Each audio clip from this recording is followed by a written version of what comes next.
انہوں نے اپنا ایک کہا ہے کہ یہ یہود اور عیسائی جو ہے نا، یہودی اور عیسائی تمہارے دوست نہیں ہو سکتے. اس آیت کا مطلب ان کے نقطہ نظر سے یہ ہے کہ یہ جزیرہ نمائے عرب ان یہود و نصارہ کے بارے میں یہ بات یہود عرب کے یہود و نصارہ کے بارے میں کہی گئی ان کے لیے تھی. صاحب بات میں نے آپ کی سن لی.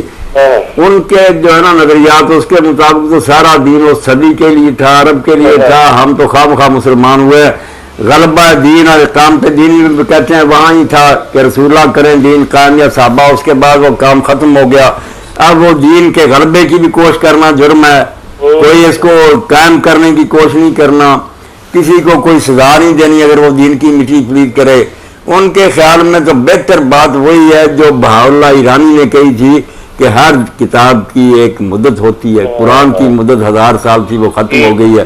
اب یہ آؤٹ آف ڈیٹ ہے، چھوڑے اس قرآن کو، نئی کتاب اس نے دے دی.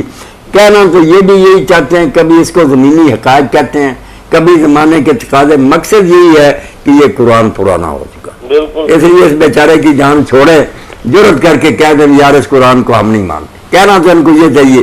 اس کو کیوں گھسیٹتے پھرتے ہیں کہ ہاں آیت ہے مگر اس زمانے کے لیے تھی. زمانے کے لیے تھی تو اس میں لکھ لیا اللہ نے کہ یہ اس وقت کی بات ہے.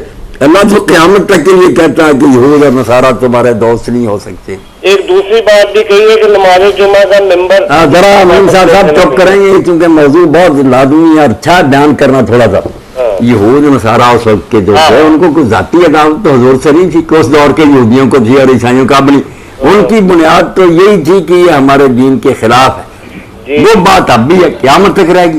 ان کے نظریات اور اللہ کہتا ہے کبھی یہ راضی نہیں ہو سکتے جب تک آپ ان کے طریقے کی پیروی نہ. آپ دین چھوڑیں گے تو یہ راضی ہوں گے، ورنہ 1000 بہانہ بنائے راضی ہو ہی نہیں سکتے. وہ تو جب اندر سے سمجھتے ہیں کہ رسول اللہ نعوذ باللہ کذاب تھے، جھوٹے تھے، نبی نہیں تھے، فریبی آدمی تھے، کیا صلح ہو سکتی؟ یہ ظالم لوگ خواہ مخواہ دھوکہ دیتے ہیں.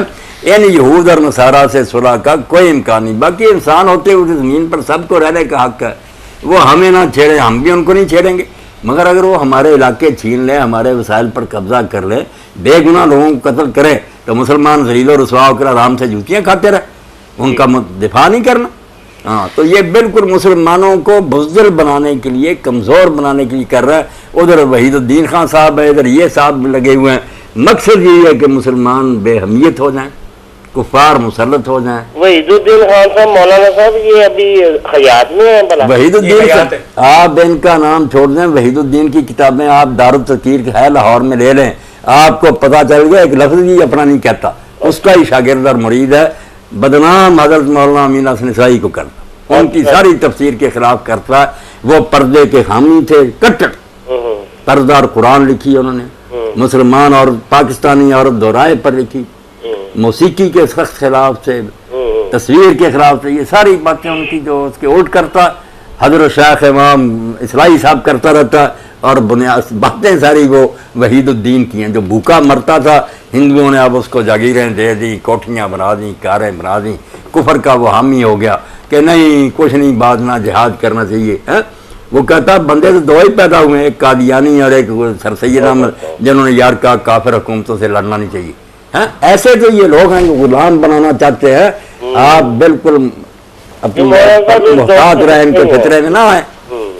جی تو قیامت تک کے لیے جو قرآن نے کہہ دیا کہ یہود اور نصارہ مسلمانوں کے دشمن ہیں، ان سے دوستی حرام ہے، بالکل جرم ہے. باقی اگر وہ ہمیں تنگ نہ کرے، جرم نہ کرے، ٹھیک ہے، امن سے رہیں. ہم بھی کیوں خواہ مخواہ چھیڑیں گے؟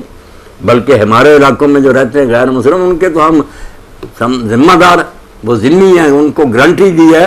اللہ کے رسول نے کہا جس نے معاہد سے بدسلوکی کی، ایسی ریت غیر مسلم، میں قیامت کے دن اس کے خلاف کیس لگوں.